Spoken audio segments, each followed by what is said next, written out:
Radhe Radhe my friends, स्वागत है आपका आपके अपने चैनल श्री राधे कृष्णा पर। फ्रेंड्स, कैसे हैं आप? आई होप आप जहां भी हैं बहुत खुश हैं, एकदम स्वस्थ हैं, मज़े में हैं, आनंद में हैं। फ्रेंड्स, पिछले भाग में हमने जाना कि कैसे नरसी सेठ, जो कि बहुत धनी मानी व्यक्ति थे, जूनागढ़ के, वह कृष्ण भक्ति में एक वैरागी बन गए, संत बन गए। और हमने जाना कि उनके एक पुत्र था और एक पुत्री थी। पुत्र उनका जो था अकाल मृत्यु को प्राप्त हो गया था, जिसका नाम था ब्रह्मदेव। जो नानकी देवी थी उनकी पुत्री, जिसे वह प्यार से नानी बाई बुलाते थे, वह अपने ससुराल में बहुत सुखी थी, कुशल थी। पर जैसे ही ससुराल वालों को पता लगा कि उसके पिता संत बन गए हैं, वैरागी बन गए, सारा धन उन्होंने दान में दे दिया है, तो वह उसे खरी खोटी सुनाने लगे, उसे भला बुरा कहने लगे। इसी बीच नानी बाई ने एक पुत्री को जन्म दिया। पुत्री के जन्म होते ही, क्योंकि उनकी सास को पोता चाहिए था, पुत्र चाहिए था, अब तो वह और भी नानी बाई का बात बात पे अपमान करने लगी थी। और हमने जाना कि कैसे जो ईर्ष्या करते थे नरसी भक्त से, नरसी सेठ से, उन लोगों ने चाल चल के, योजना बना के नरसी सेठ को अपमान करने के अनेकों तरीके अपनाए। जिनमें से एक था कि नरसी सेठ का अपमान करने के लिए उनसे हुंडी बनवाई। उन्हें पता था कि वह अब हुंडी नहीं लिख सकते, वह सेठ नहीं हैं, फिर भी जो यात्री थे, भक्त मंडली थी, उन्हें भड़काकर और हुंडी लिखवाई।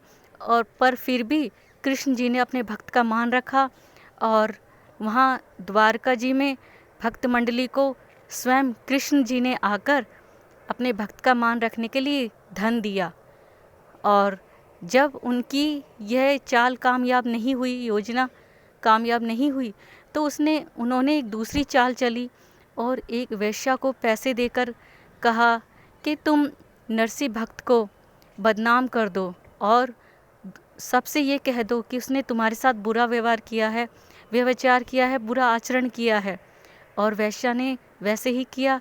योजनाबद्ध तरीके से वह दिन में एक दुखियारी नारी बन के गई और नरसी भक्त से कहा कि उसे पैसों की सख्त ज़रूरत है, उसका पति बहुत बीमार है। नरसी भक्त ने उसकी बातों पर यकीन करके पहले तो उसे मना किया धन के लिए कि उसके पास धन नहीं है। फिर भी जब वह नहीं मानी तो एक साहूकार के पास जाकर अपना राग केदार गिरवी रखा और उससे कुछ पैसे लिए। जब वेश्या रात को आई तो उसका रूप कुछ और ही था और वह ज़ोर ज़ोर से चीखने चिल्लाने लगी कि नरसी भक्त उसके साथ बुरा व्यवहार कर रहे हैं, व्यभिचार कर रहे हैं, गंदा आचरण कर रहे हैं।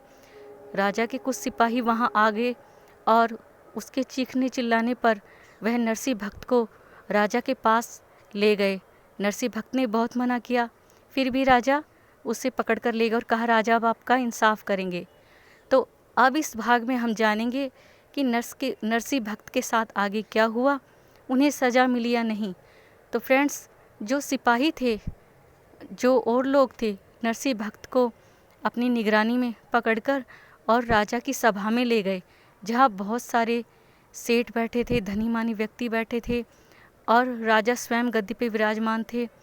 तो राजा ने नरसी भक्त से कहा कि मुझे आपको इस रूप में देखकर बहुत दुख हो रहा है, क्योंकि आप बहुत बड़े कृष्ण जी के भक्त हैं, पर आप पे आरोप लगा है कि आप सारे राज्य में ढोंग फैला रहे हैं और झूठी भक्ति से सबको पागल बना रहे हैं, बेवकूफ़ बना रहे हैं।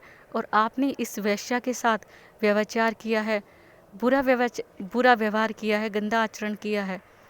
तो नरसी भक्त ने कहा कि नहीं, मैं बेकसूर हूँ। तो राजा ने कहा कि आपके जो सबूत कोई नहीं है आपका कि आप निर्दोष हैं, कोई प्रमाण नहीं है। तो जो राजा नरसी भक्त से ईर्ष्या करता था, वह व्यक्ति वहां पहुंच गया। उसे मालूम था कि नरसी भक्त का राग केदार गिरवी रखा हुआ है और जब तक वह जो पर्चा था, जो पन्ना था, नरसी भक्त के पास वापस नहीं आ जाता, जिस पे उनके हस्ताक्षर थे, साइन थे, तब तक ये राग केदार नहीं गा पाएंगे।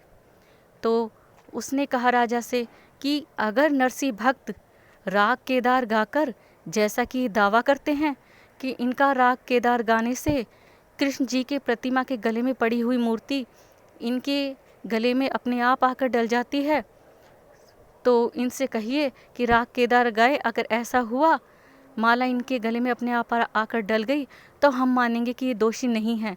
अगर ये नहीं गाते हैं, ऐसा नहीं हुआ, तो फिर ये दोषी हैं, इन्हें मृत्यु दंड मिलना चाहिए। तो जो नरसिंह भक्त हैं वो चुप हो गए फ्रेंड्स। उन्होंने सोचा कि जब तक मेरे पास वह पन्ना, वह पर्चा नहीं आएगा, जब तक मेरा राग गिरवी है, मैं कैसे गा सकता हूँ। क्योंकि उन्होंने ज़बान दी थी, ये कहा था कि जब तक मैं ये आप मुझे पर्चा नहीं देंगे, पन्ना वापस नहीं देंगे, तब तक मैं राग गिरवी, ये जो केदार है, नहीं गाऊंगा।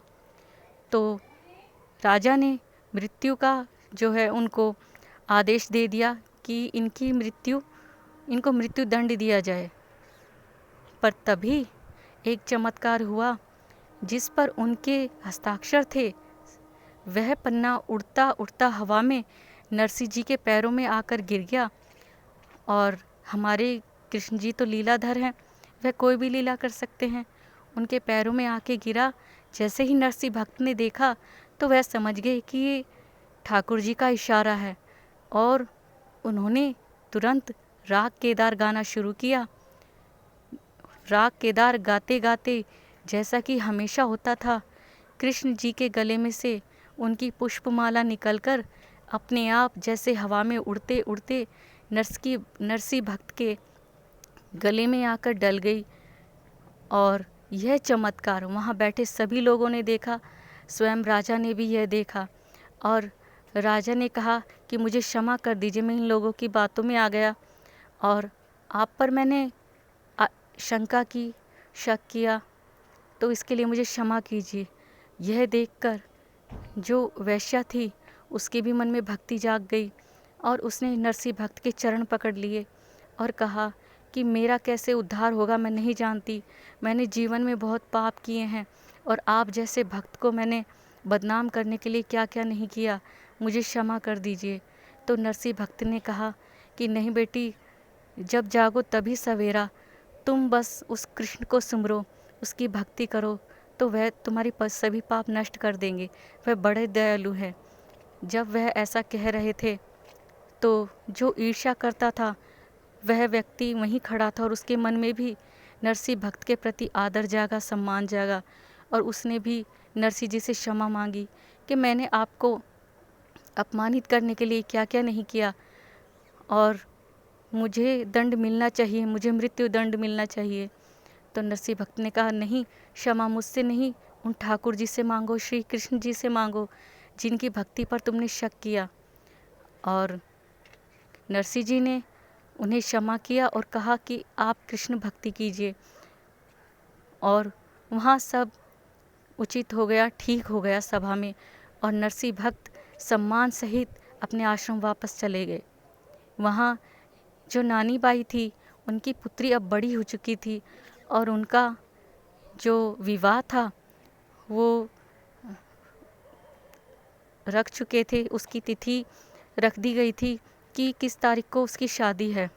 वह तारीख अब जैसे जैसे नज़दीक आ रही थी, तो नानी बाई को उसकी सासू माँ कह रही थी कि जाओ भात नोत कर आओ। जैसा कि होता है कि जो बेटी होती है वह अपनी बेटी की शादी में जाती है अपनी मायके पिहर, और भात नोत कर आती है, अपने भाइयों को नोत कर आती है। ये एक रस्म होती है। और भाई फिर जाते हैं अपनी बहन के घर, और उसके पुत्र या पुत्री की शादी में भात भरते हैं। जो भी उनके पास होता है वो अपनी तरफ से देना चाहते हैं, वो उन्हें देते हैं।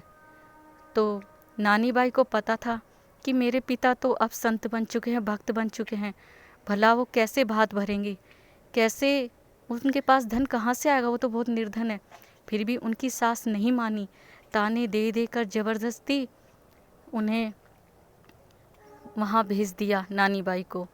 वह आश्रम में पहुंची नानी बाई और उसने अपना दुख बताया पिता को और कहा कि बाबूजी, पिताजी, मैं आना नहीं चाहती थी, पर मेरी सास ने ज़ोर ज़बरदस्ती से मुझे यहाँ भेज दिया। तो पिताजी ने कहा, उनके बाबूजी ने कहा, नरसिंह भक्त ने कहा कि बेटी तुम चिंता मत करो, सब ठीक होगा, तुम वापस अपने ससुराल जाओ। और नानी बाई अपने ससुराल आ गई। तो नरसिंह भक्त ने वह जो दृश्य था सब, वह जो बात थी सब कान्हा जी को सुनाई और कहा अब तुम ही जानो आगे क्या होगा। उधर जो नानी बाई के ससुराल वाले थे, वहाँ उनके सास ससुर देवर सभी ने, उन्होंने भात तो नुतवा दिया, पर किसी ने उनसे कहा कि अरे जब वह भात लेकर आएंगे तो क्या लेकर आएंगे, वह तो संत हैं, भक्त बने हुए हैं, अब उनके पास कुछ नहीं है, अगर वो आए तो तुम्हारी नाक कट जाएगी, तुम्हारी बेइज्जती होगी, तुम्हारा अपमान होगा, तो तुम उन्हें मत आने दो। तो सास ने कहा, सभी के दिमाग में ये बात आई कि हाँ सही कह रहे हैं ये सब लोग, और उन्होंने कहा हम सामान इतना लिखवा देते हैं लाने के लिए, भात इतना लिखवा देते हैं कि वह आएगा ही नहीं नरसिंह भक्त, वह घबरा जाएगा।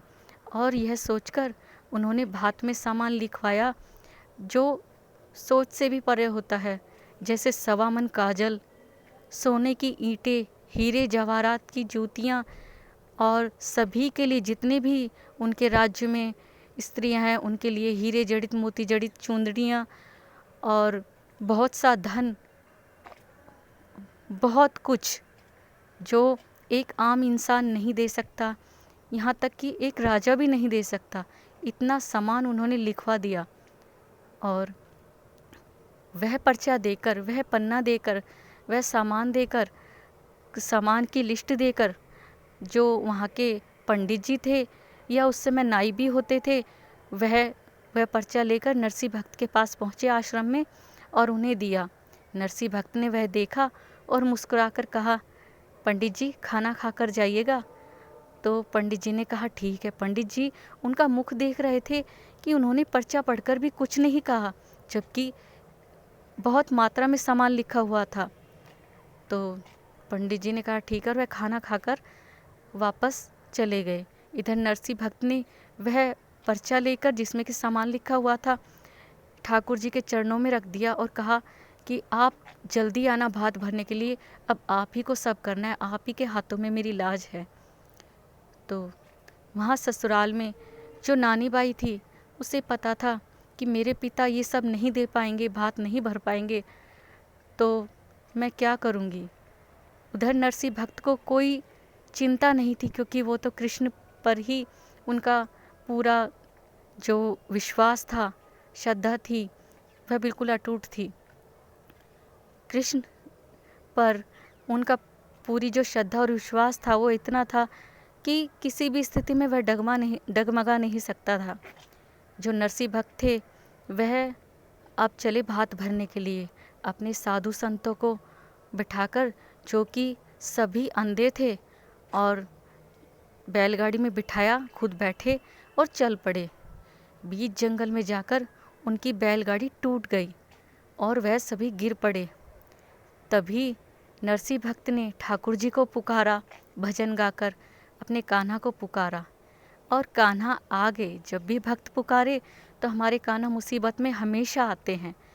और कान्हा एक हाथी का रूप लेकर, बढ़ई का रूप लेकर उस जंगल में आ पहुँचे। तो जैसे ही नरसिंह भक्त ने देखा और कहा, भैया ज़रा हमारी मदद कर दो, तो उस हाथी ने कहा क्या हुआ। तो नरसिंह भक्त ने कहा देखो हमारी गाड़ी टूट गई है, बैलगाड़ी, इसे ज़रा ठीक कर दो। तो उसने कहा हाँ कर देता हूँ, आप इस जंगल में क्या कर रहे हैं।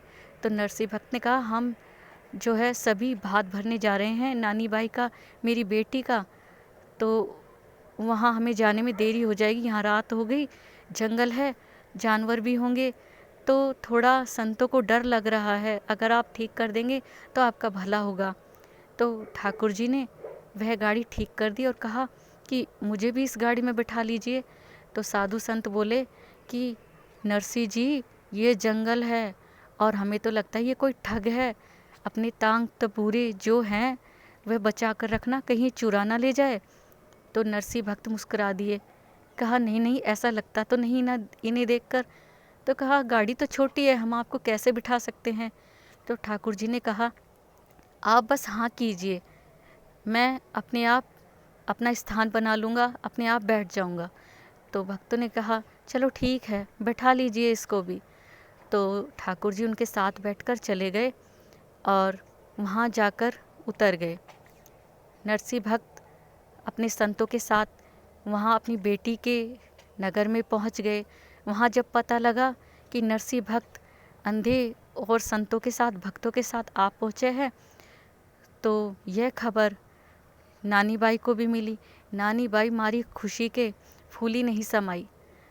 और जो उनके ससुराल से देवर थे वो आए और उन्होंने, जो भात भरने आए थे संत और नरसिंह सेठ, उन्हें एक गांव के बाहर टूटी फूटी धर्मशाला थी उसमें रुकवा दिया। और खाने के लिए जो बासी खिचड़ी थी वो, और भी जो रूखा सूखा 2 दिन पुराना भोजन था, वह पतीले में भरकर, एक पात्र में भरकर, बड़े पात्रों में भरकर वो ढककर वहाँ रखवा दिया और कहा कि आपके लिए इससे बेहतर स्थान नहीं हो सकता, आप यहाँ विश्राम कीजिए और भूख लगे तो ये खाना खा लीजिए और भात भरने कल सुबह पहुँच जाइएगा। तो नरसिंह भक्त ने मुस्कुराकर कहा जैसी आपकी इच्छा। और वह देवर गुस्से में वहाँ से चले गए क्योंकि वह नहीं चाहते थे कि वह भात भरने अब आए। तो संतों को भूख लगी। जब उन्होंने वह कपड़ा हटाकर देखा उन पात्रों में, तो बहुत ही स्वादिष्ट व्यंजन थे, क्योंकि हमारे ठाकुर जी नहीं चाहते थे कि वह संत, वह भक्त जो उनके थे, जो उन पे श्रद्धा रखते थे, वह बासी भोजन खाएं, बेकार भोजन खाएं। तो वह भोजन अब स्वादिष्ट भोजन में बदल चुका था। और तो भक्तों ने, उन संतों ने कहा कि नरसिंह जी आप भी खा लीजिए। नरसिंह जी ने कहा नहीं, मैं पहले अपनी पुत्री से मिल के आऊँगा तो बाद में खाऊंगा, आप खा लीजिए। तो भक्तों ने कहा, संतों ने कहा ठीक है। और नरसिंह जी अपनी बेटी के घर पहुँचे। जहाँ उनकी बेटी ने उन्हें छत से देखा तो दौड़ती हुई नीचे आने लगी। तभी नानी बाई की सास ने उसका हाथ पकड़ लिया और कहा कि नहीं, बाप बेटी में देखा है बहुत प्यार है, पर जब तक ये भात नहीं भर देते, जो हमने सामान लिखा है, जितना लिखा है, अगर उस मात्रा में नहीं देंगे तो तुम्हें मैं इनका मुंह भी नहीं देखने दूंगी। और नरसिंह भक्त का अपमान किया और कहा चले जाओ यहाँ से, जब भात भर दोगे तभी अपनी बेटी से मिलना। बहुत सालों बाद पिता पुत्री मिले थे। नानी बाई का अपने पिता को देखकर रो रो कर बुरा हाल था, पर वह कुछ कर नहीं पाई और पिता भी अपनी आंखों में आंसू लिए वापस चले गए। नानी बाई छत से उन्हें खड़ी खड़ी देखती रही कि कैसे उनके पिता मजबूर होकर जा रहे हैं। और जाकर अपने आश्रम में पहुँचे तो संतों ने, भक्तों ने कहा कि आगे नरसिंह सेठ जी, आगे नरसिंह भक्त जी। तो वो बोले हाँ। उन संतों की, उन भक्तों की आंखें नहीं थी तो वह उनकी उदासी देख नहीं पाए, पर उनकी जो आवाज़ थी वो सुन पा रहे थे और उसमें बहुत उदासी थी। एक संत ने कहा, एक भक्त ने कहा कि आप तो वहाँ बहुत स्वादिष्ट भोजन खाकर आए होगे अपनी बेटी के घर। तो उन्होंने कहा हाँ हाँ, इतना खाया कि अब तो कुछ खाने की इच्छा ही नहीं बची है। तो एक संत ने कहा पर आपकी आवाज़ से बहुत उदासी झलक रही है, ऐसा क्या हुआ? तो नरसिंह भक्त ने कहा मैं गया था, उन्होंने खरी खोटी बहुत सुनाई नानी बाई को मेरे सामने और मुझे भी।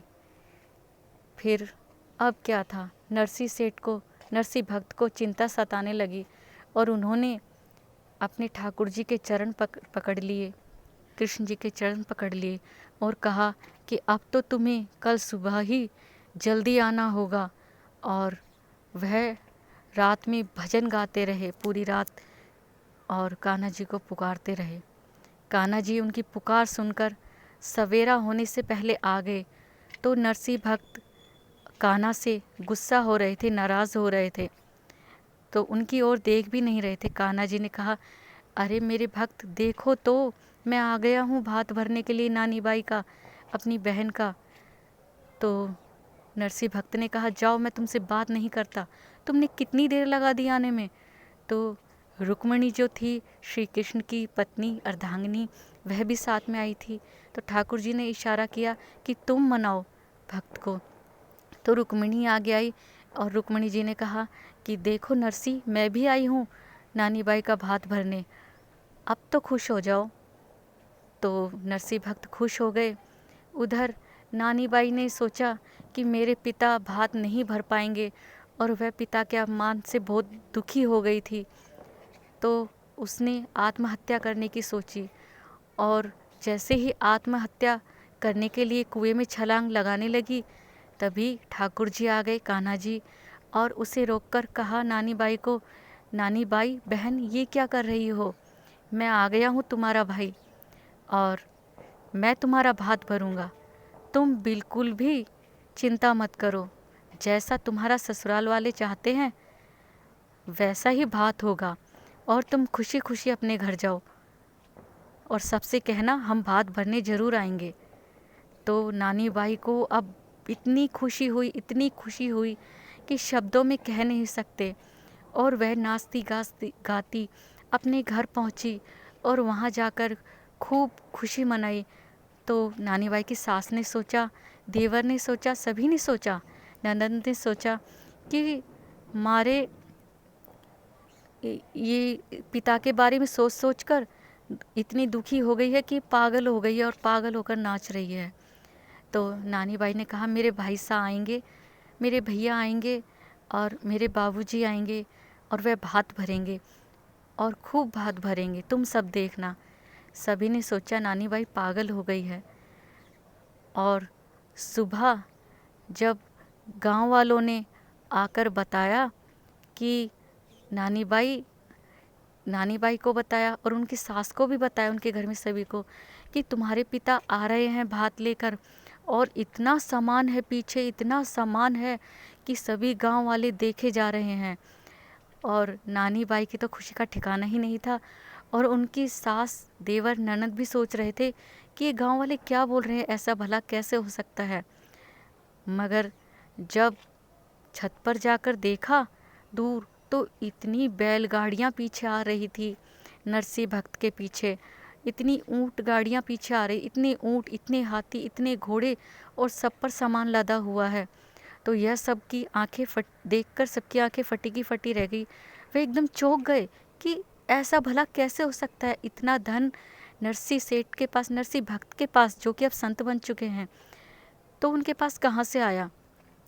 जैसे ही दरवाजे पर आए हमारे ठाकुर जी, साथ में रुक्मिणी जी और नरसिंह भक्त, तो सभी गांव वाले और उनके ससुराल वाले देखते ही रह गए, क्योंकि ठाकुर जी के मुख पर तो बहुत तेज था, और स्वयं रुक्मिणी जी के मुख पर भी। तो अब ठाकुर जी ने, जो कि नानी बाई के भाई बने हुए थे, उन्हें जो चुंदड़ी होती है भात के समय उड़ाते हैं, वह उड़ाई। तो नानी बाई की आंख से आंसू बहने लगे, क्योंकि कब से उसके मन में यही इच्छा थी कि नानी, मेरा भाई आए और मुझे चुंदड़ी उड़ाए, और वह रोने लगी। तो भाई ने कहा, ठाकुर जी ने कहा, बहन अब मत रो, अब आज खुशी का दिन है, तुम्हारी बेटी का विवाह है। तो जो भी उस समय कहते हैं फ्रेंड्स, ऐसा चमत्कार हुआ, ऐसा भात भरा गया कि जो पूरी दुनिया में आज तक मशहूर है। सोने की मोहरे बरसी, चांदी की मोहरे बरसी, सोने की ईंट बरसी। जिसको सोने हीरे जड़ित चुंदड़ियाँ चाहिए थी, ओढ़नी चाहिए थी, उन सबको ओढ़नी मिली। जिसे मोजड़ी चाहिए थी, जूती चाहिए थी हीरे मोती जड़ित, उनके ऊपर जूतियाँ बरसी।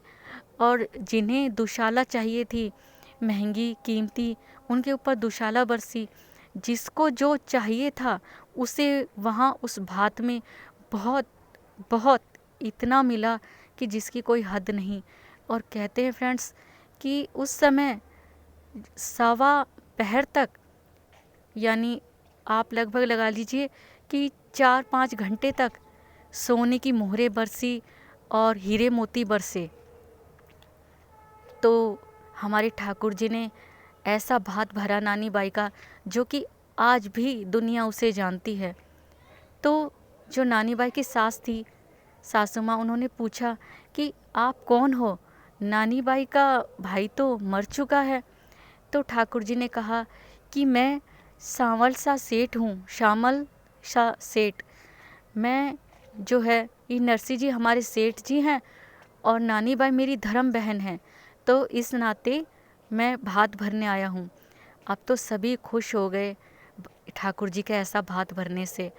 और फ्रेंड्स, ऐसे हैं हमारे ठाकुर जी, जब कोई उन पर अपनी पूरी श्रद्धा रखता है, विश्वास रखता है, उनको मन से पूजता है, उन्हें अपना मानता है, उनको अपना सब कुछ समर्पित कर देता है, उनके प्रति समर्पण भावना रखता है, तो भक्त की सारी चिंताएं, सारी मुसीबतें, सारी बाधाएं वो अपने ऊपर ले लेते हैं और भक्त की सारी चिंताएं, मुश्किलें वह स्वयं दूर करते हैं और हर परेशानी में साथ खड़े रहते हैं। तो फ्रेंड्स, कैसी लगी आपको ये ठाकुर जी की लीला, ये नानी बाई का भात? अगर ये लीला कथा अच्छी लगी हो तो लाइक कीजिएगा, वीडियो को शेयर कीजिएगा फ्रेंड्स, ज़्यादा से ज़्यादा कमेंट करके बताइएगा इस वीडियो के बारे में, ठाकुर जी की लीला के बारे में आपके क्या सुझाव हैं। और फ्रेंड्स, अगर आप मेरे चैनल पर नए हैं तो प्लीज़ चैनल को सब्सक्राइब कीजिएगा। अगली वीडियो में एक नई कथा के साथ, एक नई लीला के साथ आपसे फिर मिलेंगे। राधे राधे।